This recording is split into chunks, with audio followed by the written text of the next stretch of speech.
आपको क्या लगता है वर्तमान सरकार शिक्षा और भ्रष्टाचार पर कितना नकेल कस रही है?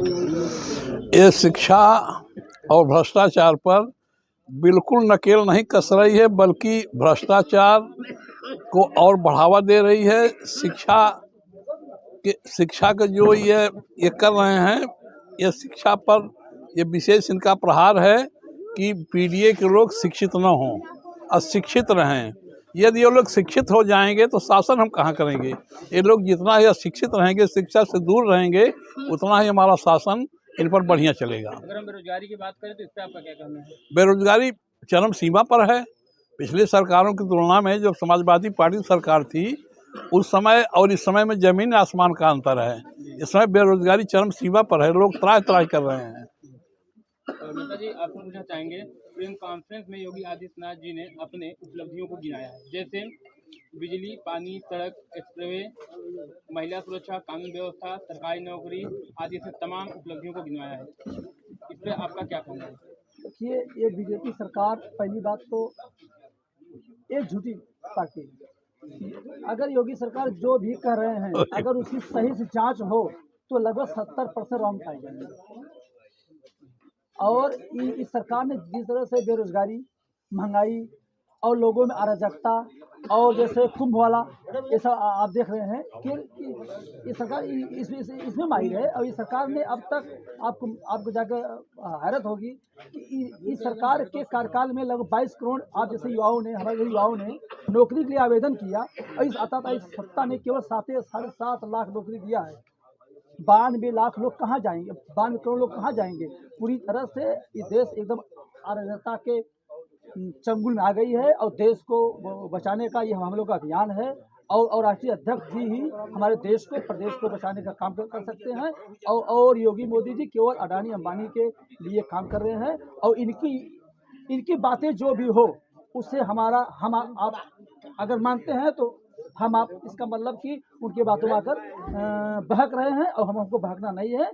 आगे के लिए हम लोग को पीडीए के तहत हम लोग काम करना है और 2027 में इस सत्ता को बदल कर योगी जी को भेजना है जहाँ से आए हैं, और मोदी जी को भेजना है वडनगर, और इनको भेजना है जहाँ से आए हैं जैसा कि गोरखपुर। आपने अपने भाषण में कहा है कि इस सरकार में महिला की सुरक्षा बिल्कुल नहीं और है।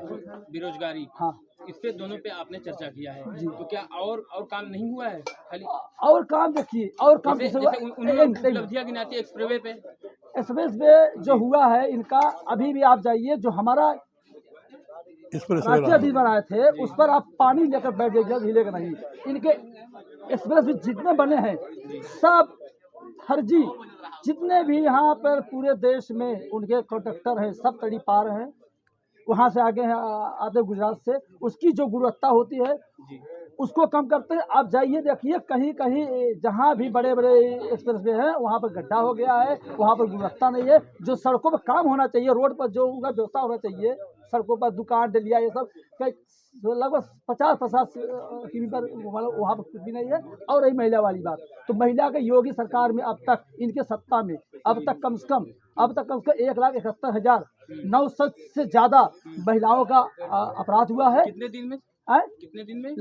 7 साल में। जो 7 साल में, हाँ, 7 साल में कितना आपने बताया? 1,71,700 से ऊपर महिलाओं का खिलाफ अपराध हुआ है। उसमें लगभग 59,000 महिलाओं का बलात्कार हुआ है। और रही देश वाली बात, ऑल ओवर देश में तो मोदी सत्ता की सरकार में 3,17,500 बेटियों का बलात्कार हुआ है। और जान लीजिए कि अब तक 1,16,800 हमारे जो यहाँ के फार्मर है उन्होंने आत्महत्या किया है। और कम से सुन लीजिए, 4,45,650 हमारे जितने भी यहाँ के ये है रोजगार वाले हैं, इन्होंने आत्महत्या किया है। और 1,22,000 हमारे छात्रों ने आत्महत्या किया है। इस सरकार ने पूरी तरह से हम लोग को केवल बेवकूफ बनाकर हमारा आपका वोट लेकर एक तानाशाही करेगी और इस सत्ता को केवल गुजरात के हाथों में देकर हम लोग को पूरी तरह से गुलाम बना के ले लेंगे। आपने 1 साल में बताया है इतने क्राइम हुए योगी सरकार में, और आपके सरकार में एक दिन में 7,665 क्राइम हुए हैं, जिसमें से हम आपको गिनाना चाहते हैं। मेरे पास लिस्ट है। 24 रेप एक दिन में, और 13 मर्डर एक दिन में, 33 किडनैपिंग एक दिन में, अगर और 19 दंगे एक दिन में। अगर ये 365 दिन से गुणा कर दीजिए तो कितना हो जाएगा? ये एक दिन की बता रहे हैं हाँ सुनिए जी। अगर योगी सरकार में अब तक दंगे अगर जोड़िए तो इनके हर साल में दंगे औसतन 5,000 6,000 से हुए हैं। ये एक दिन की बात करें आपके सरकार में, इस पे क्या कहना है? एक दिन में ये लोखा जोखा तो हमको लगता है कि आप कहाँ से पाए हैं। हो सकता है कि भाजपा वाले की हाथ हो, भाजपा वाले को बोलना है झूठ। उनकी सत्ता, उनका शासन, उनका अधिकारी, उनका सब मैं कुछ भाजपा से लेके तो नहीं आया हूँ, जो ये मैं रिपोर्ट बता रहा हूँ। आपके सरकार में एक दिन में तो जो देखिए आप उनका रिपोर्ट नहीं बताइए, जो हम लोग बता रहे हैं वो सत्ता वाले हैं, उनकी सब बात मान जाएंगे, लेकिन हमारा बात नहीं मानेंगे। तो रही बात इनकी, तो आप वाली बात है तो आप जो कर रहे हैं तो आप पत्रकार साहब कहाँ से लाए हैं ये बात अलग है, लेकिन हम जो बोल रहे हैं उसको ही मानिए, सच वही सच है। बीजेपी लाई मतलब झूठी पार्टी है। जैसा कि नेताजी अभी आपके कार्यकर्ता भाषण में कह रहे हैं कि अगर हम विधायक या सांसद बनते हैं या बनाते हैं तो आयोग को अंडर में कर लेंगे और शासन को भी अंडर में कर लेंगे, तो कहीं ये तानाशाही और दबंगई तो नहीं? इस पर क्या कहना है आपका? नहीं, हमारी सरकार का कहना है जीना है तो मरना सीखो और हक अधिकार के लिए कदम कदम पर लड़ना सीखो। ये पीडीए की लड़ाई है, ये पीडीए की लड़ाई है। पीडीए का मतलब पिछड़ा, दलित, अल्पसंख्यक और जिसको न्याय नहीं मिल रहा है, न्याय से वंचित है, शोषित वर्ग है, उसका जो है कि हमारे राष्ट्रीय अध्यक्ष जो है कि लड़ाई लड़ रहे हैं और बेरोजगारों की लड़ाई लड़ रहे हैं। मैं खुद बीपीएड का बेरोजगार बैठा हूँ आपके सामने और रोज सुबह 5 किलोमीटर 2 किलोमीटर नीलगाय पहनता हूँ, तब जाके हम लोगों की खेती बची है।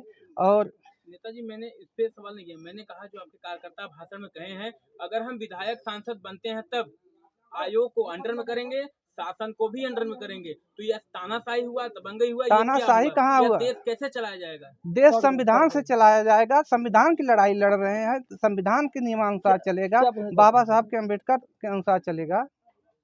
जी बताइए। जैसे आपके कार्यकर्ता बोले हैं अगर हम विधायक बनते हैं या विधायक सांसद बनाते हैं तो आयोग हमारे अंडर में होगा, शासन हमारे अंडर में होगा। ऐसा देखिए हमारे नेताजी ये नहीं कहते आयोग नहीं, आपके कार्यकर्ता अभी भाषण बोले हैं नहीं अंडर। इनका ये कहना है कि जब अगर हमारी सत्ता आएगी, जो हमारे पीडीए के लोग हैं, जो हमारे दलित हैं, पिछड़े अल्पसंख्यक हैं, हम जहाँ जहाँ घूम रहे हैं, जिनके लिए हम उनको आश्वासन दे रहे हैं कि आपकी जो स्थिति परिस्थिति अच्छी नहीं है उसको अच्छा करने के लिए एक आइडिया बोलता है ना कि एक उत्साहित करते हैं, हम लोग करते हैं कि हम लोग आपके साथ रहेंगे। और जैसे देखिए जैसे योगी मोदी की सरकार है, ये पूरी तानाशाही कर रही है, तो हम जैसे ये लोग झेल रहे हैं उसी प्रतिक्रिया को प्रतिबिंब करने के लिए हम लोग इनको उत्साहित करते हैं। लेकिन देश चलता है संविधान से, देश चलता है व्यवस्था से, और इसमें ऐसी कोई बात नहीं है। और जो आपके कार्यकर्ता बोले धीरेन्द्र शास्त्री पे, धीरेन्द्र शास्त्री उन्होंने कहा कि सबको मोक्ष दिला रहे हैं, खुद नहीं दिला रहे। उन्होंने अभी ऐसे कोई बयान ही नहीं दिया है। धीरेन्द्र शास्त्री जी ने कहा है कि जब वहाँ पर मारे गए थे, वहाँ पर भगदड़ में, तो बोले चलो सबको मोक्ष मिल गया। तो ये बात, चाहे एक आदमी मरे चाहे 1000 आदमी मरे, वो तो है हमारे देश का, वो तो है वहाँ का। तो इसलिए हमको ये कहना है कि अगर यही बात है तो बड़े बड़े महात्मा भी ने अपने आप को ही समाधि ले लेने, हो जाए मोक्ष। ये क्या बात है?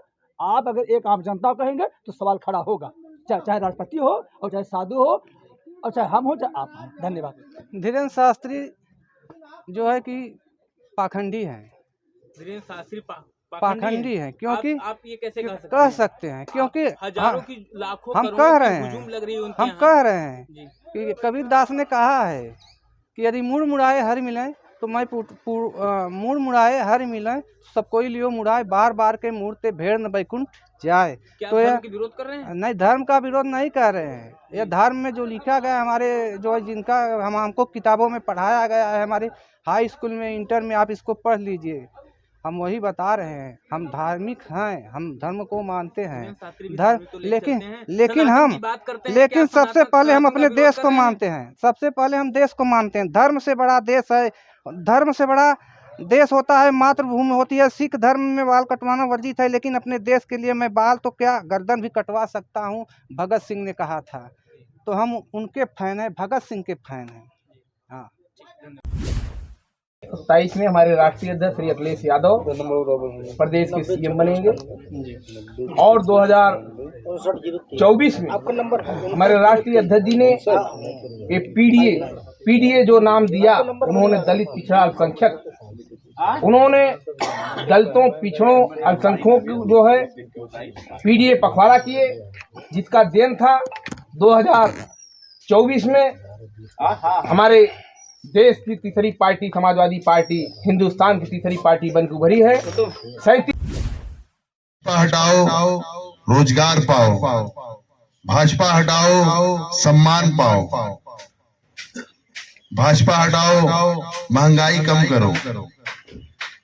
पीडीए जनचर्चा की जो भी बातें हो रही हैं, वो भारतीय जनता पार्टी जिस प्रकार से शुरू से ही, जब से देश आजाद हुआ उसके पहले से ही पीडीए समाज का हमेशा बुरा ही चाहा है, कभी सम्मान की निगाह से नहीं देखा है।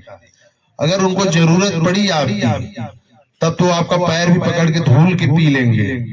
अगर उनको जरूरत नहीं है तो आपको कभी नहीं सम्मान देंगे, क्योंकि वो सामंतवादी विचारधारा मनोज का लोग, कोई भाजपा के लोग शहीद नहीं हुए जितने पीडीए समाज के लोग हुए हैं। और सबसे ज्यादा देशभक्ति का चोला ओढ़े वही टहल रहे हैं।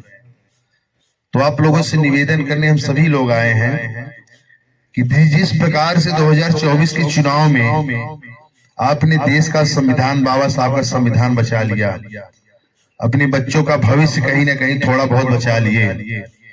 अगर 2024 में जो इनके लोग 400 पार का नारा दे रहे थे, ये हकीकत है। आरएसएस का संगठन जो नागपुर से चलता है, वहां कभी तिरंगा नहीं लहरा, देशभक्ति का चोला ओढ़े, वहां कभी तिरंगा का झंडा नहीं लहराते। वहां पे आरएसएस मनुवादी सामंतवादी विचारधारा का संविधान बनाकर रखा गया था। और जिस दिन ये लोग 400 पार अगर हो जाते, वास्तविकता है बाबा साहब का दिया हुआ स्वतंत्रता, वोट का अधिकार, नागरिकता, सब कुछ छीन लिया जाता। आज अगर मोदी और देश का प्रधानमंत्री, राष्ट्रपति, गृह मंत्री कोई भी हो, अगर वो दलित का, पिछड़ों का साथ बैठ के, नीचे बैठ के खा ले रहा है, पानी पी ले रहा है, तो बाबा साहब की एक वोट का ताकत है। अपनी एक वोट की ताकत को आप पहचानिए, क्योंकि आपका एक वोट आपके सपने, आपके परिवार के सपने, आपके बच्चों के सपने को साकार कर सकता है। तो 2024 के चुनाव में विश्व के सबसे झूठे इंसान प्रधानमंत्री को बैसाखी पे ला दिए हैं। थोड़ी सी ताकत आप लोगों ने अच्छी दिखा दी, पीडीए के लोगों 85% के लोगों ने। तो मोदी जी बैसाखी पे आ गए हैं, यही काम आप लोग 27 में कर देंगे तो पूरा मोदी जी का ये कार्य चल भी नहीं पाएगा कार्यकाल। 27 के बाद जैसे ही सपा की सरकार बनती है, मोदी जी भी कोई दिल्ली से हट जाएंगे, क्योंकि उत्तर प्रदेश एक ऐसा प्रदेश है जहां से डिसाइड होता है दिल्ली की गद्दी पे बैठेगा कौन। आपको याद दिला दे, 2-3 बातें, ज्यादा बातें नहीं कहूंगा। जब 2024 का चुनाव था, जानते मोदी जी ने बड़े बड़े मंचों से क्या क्या वादे किए थे। संक्षेप में बात करूंगा।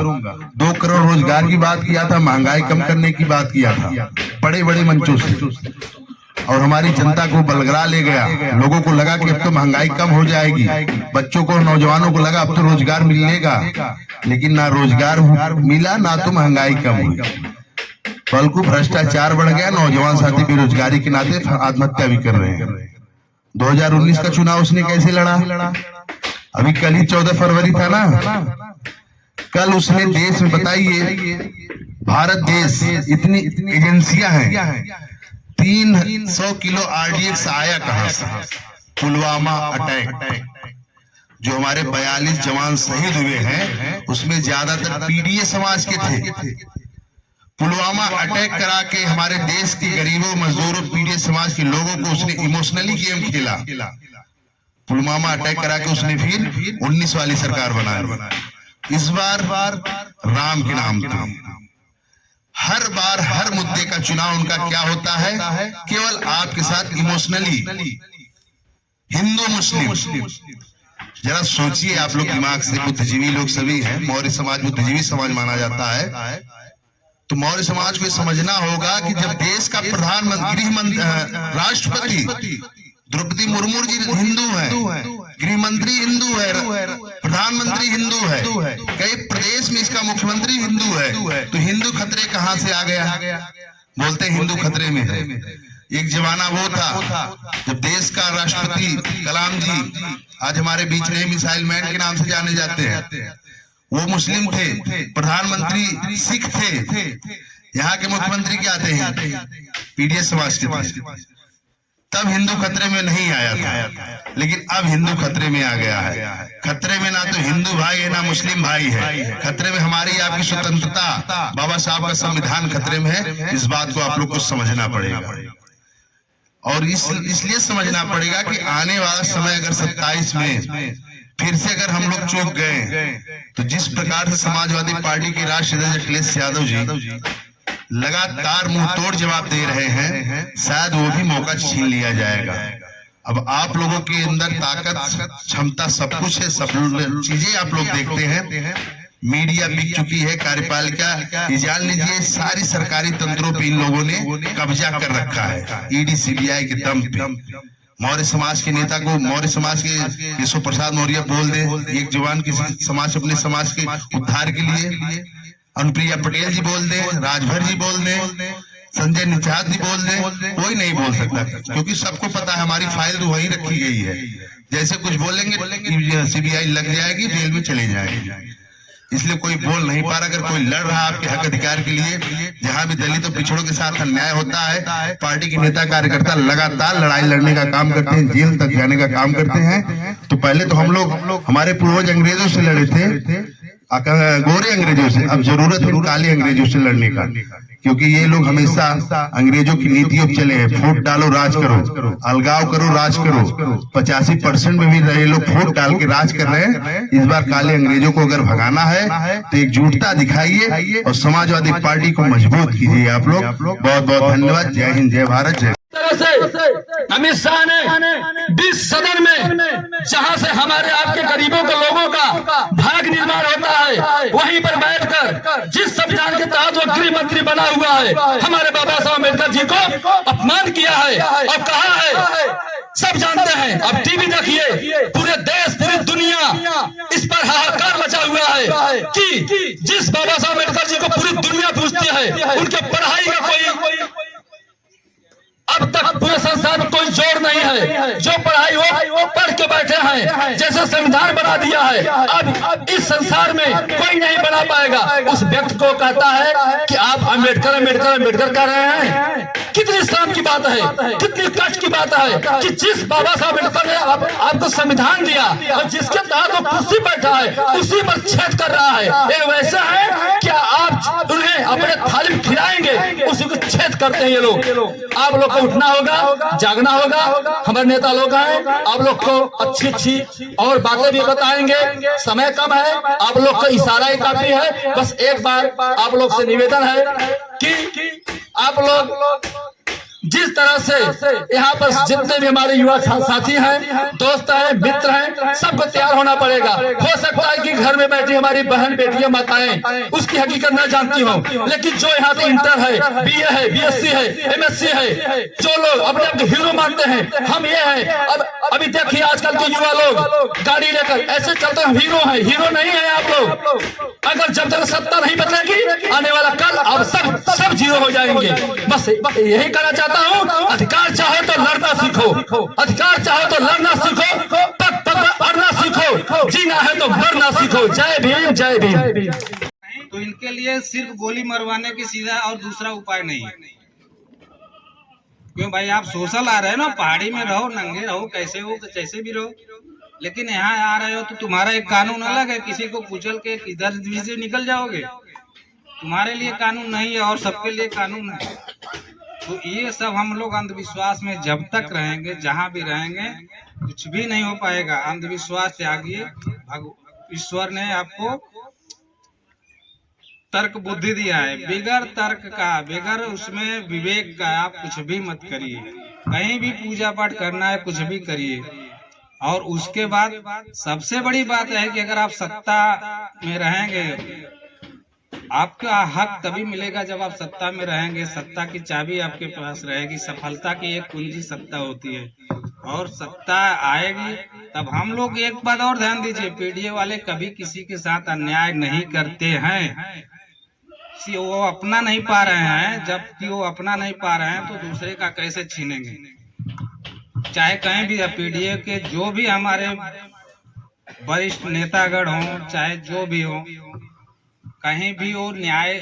आप एक अधिकारी देख लीजिए, अगर कहीं सिलेक्शन हुआ है, हम आप काम लेके जाएंगे तो बंदा नियम से ही काम करता है। और वही लोग सामंतवादी होते हैं कि जो कोई भी नियम है उनके लिए सब ताक पे हो जाता है। तो ईमानदारी, परिश्रम, मेहनत जो भी है पीडीए के लोगों के पास है, और अपने लोगों का ख्याल करिए, उनको पहुंचाइए, सत्ता में पहुंचाइए, विधायक बनाइए, सांसद बनाइए। और अगर वो सत्ता में रहोगे तो आयोग आपके अंडर में रहेगा। कोई भी आयोग हो, कोई भी परीक्षा लेने वाला आयोग हो, आपके अंडर में रहेगा। आपका आदमी वहां पहुंचेगा। आप लोग